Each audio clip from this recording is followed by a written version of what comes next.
The Magus already started to get out of hand when they got their second level spells, but now that we get to third level, things really start to kick off.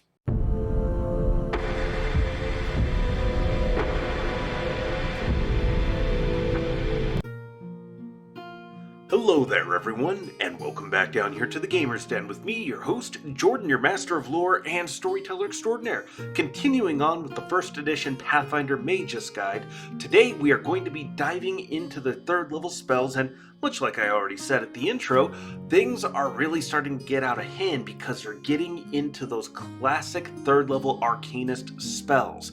Those spells that when wizards or sorcerers gain access to them, really start to affect the balance of power, and as a magus, you already started to do so by the time you got your first level spells. The sudden damage spike that you could deal using Shocking Grasp and spell combat and everything really started to kick things up a notch and made you very dangerous when you picked out specific targets to really nail down. But now things are going to get even more out of hand. But before we get into all of that, if you're new here to the channel, then go on down there, hit the subscribe button, and become a regular member here at the Gamer's Den. Or if you've already gone on ahead and listed yourself on such an incredible roster of legendary heroes, then go on down to hit the like button and share the video far and wide. Now, we'll go ahead and just dive right on into things here. So, for your third level spells, we are going to be starting off with two classics, the first of which is Haste. Select one creature per caster level, no two of which can be 30 feet or more apart, and grant them +1 attack, armor class, and reflex save bonus, plus 30 feet to their movement speed, and 1 extra attack at their full attack bonus. This is a great spell for you to throw down even if the other party caster already has access to it. Keeping this in your repertoire will allow you to remain flexible, and should something happen, like say an enemy caster dispels the effect on all of you, well, you have a means now of making sure that you and the rest of your party are able to access this massive buff. This will affect you, your allies, their animal companions, any NPCs that might be with you. By the time you gain access to your third level spells, you're going to be able to affect quite a number of targets, so this is definitely worth having. Next is Fly, as already said. Touch one creature and give a fly speed of 60 feet, or 40 feet in medium armor or heavy armor, with good maneuverability, ascending at half speed and descending at double speed. This is probably one of the best movement spells, and one of the most incredible bits of mobility that you could possibly have, because while you are going to face enemies that are capable of flying by the time you get to your third level spells, not all of them are going to be the most supremely dangerous. There are going to be some, certainly, but a lot of them are still going to have to come to you in order to affect you. Many targets will be trying to use their own flying abilities to try to get away in many instances, or reposition. This lets you close the distance with them, keep after them, and keep applying pressure. And you're going to be able to take the fight to many different kinds of opponents, either minor threats or incredibly dangerous ones. Also, this will let you get around a lot of natural hazards and barriers that might otherwise obstruct you and your party. Really, any spells that affect your movement or grant you a different kind of movement, such as spider climb, are actually going to be really useful utility spells. They just might not always be in your daily repertoire, things that you regularly prepare. And these kinds of spells can make for excellent scrolls or wands. Fly, though, is probably an exception and is definitely worth considering having at least memorized, if not daily, at least every other session, let's say. Now, of course, we move on from there to an interesting one, Ray of Exhaustion. Ranged touch attack at 25 feet plus 5 feet every 2 caster levels. On a failed fortitude save, the target is exhausted for 1 minute per caster level. Huge debuff length right there. That's an incredible amount of time for a target to be exhausted, and exhausted targets really have their abilities impacted. However, on a successful save, they are fatigued instead. A target that's already fatigued becomes exhausted, and there are numerous other spells out there that are able to inflict fatigue on targets. Some of them require reflex saves, some of them require fortitude saves, but if you can fatigue a target, then hit them with Ray of Exhaustion, even if they succeed at that point, they are still going to end up exhausted.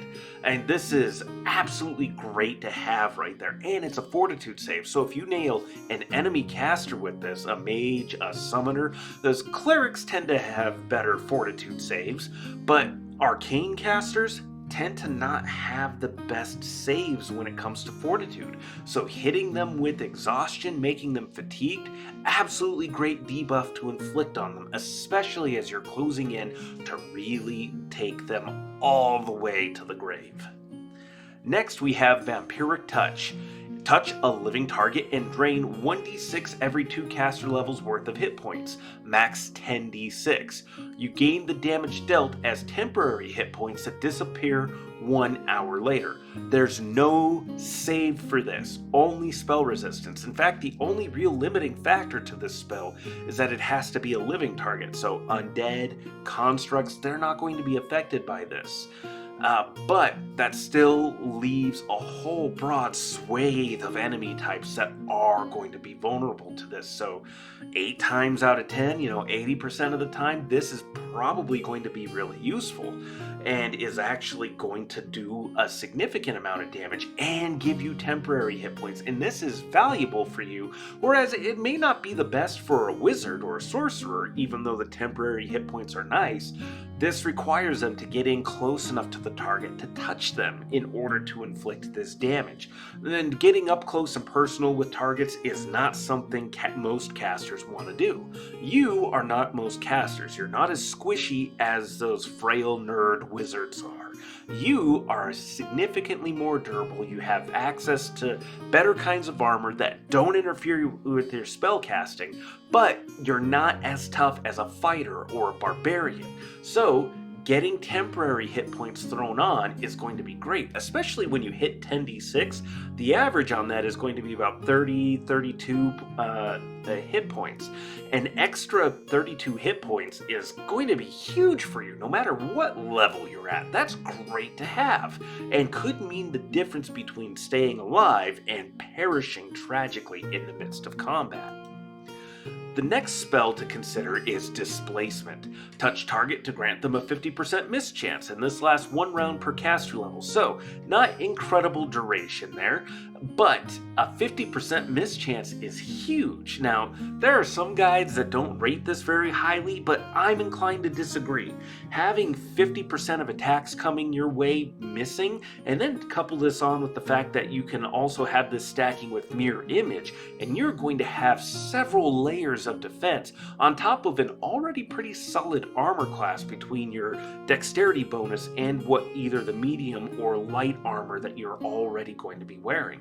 So Displacement is definitely worthwhile, just maybe not an every single fight kind of spell. This is going to be something you throw on for those big fights, for those grand moments, and it's going to make you much, much harder to kill. So Mirror Image you'll probably throw on first, then either at the start of the fight or just before it begins, throw Displacement on yourself and make yourself nigh on untouchable for several rounds thereafter.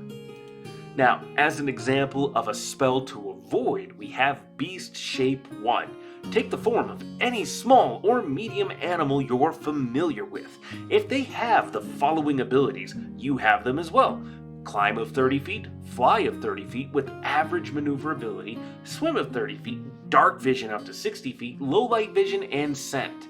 If you pick a small creature, you gain a +2 size bonus to your dexterity and a +1 natural armor bonus. Medium size gains a +2 size bonus to your strength and a +2 natural armor bonus. So this all looks really good. Why is this bad for you? Well, for one, animal forms don't really deal a whole lot of damage. 2, you're dependent on your weapons for actually dealing damage. But third and most important, you can't cast spells in beast shape. That means that your damage spike, being able to use spell combat and casting touch spells through your weapon to really begin to start dealing significant amounts of damage, that's all out the window here. So beast shape is not something you want to go with. If you're really insistent on transforming yourself, go with something that gives you humanoid forms instead over this. Other spells to maybe consider avoiding would be things like Fireball, Lightning Bolt. Electric damage definitely is a safe type of damage, but Lightning Bolt flies in a straight line. So if targets are lined up, yeah, you can get significant amounts of damage out of it, but you're supposed to be wading into the thick of melee to begin with. Sure, it can be a good opener, but it's probably not worth a third level spell slot for you. And same with Fireball. As we keep talking about, Fireball is the most common immunity and resistance energy type out there, so it's not going to sustain itself very well into the higher levels. Even by this point, even by the time you get access to third level spells, it's not going to really be serving you all that well, because consider also that reflex saves are going to negate the damage of Fireball by half.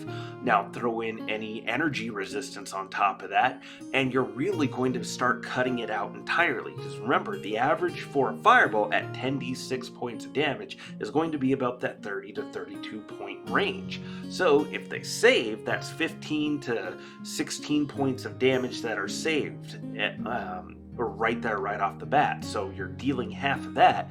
And then if they have a fire resistance of 10, well, you're left with only 5 or 6 points of damage. And how many creatures at this level can eat 5 to 6 points of damage? Pretty much most of them. So Fireball is going to definitely be worth skipping. Lightning Bolt most likely the same, especially since you want to get in close and be hitting targets anyways, not burning up precious spell slots trying to waste swathes of enemies. Well, 2 or 3 enemies, 4 or 5, if you're fortunate enough to get that kind of a lineup, whatever the area of effect for the spells are.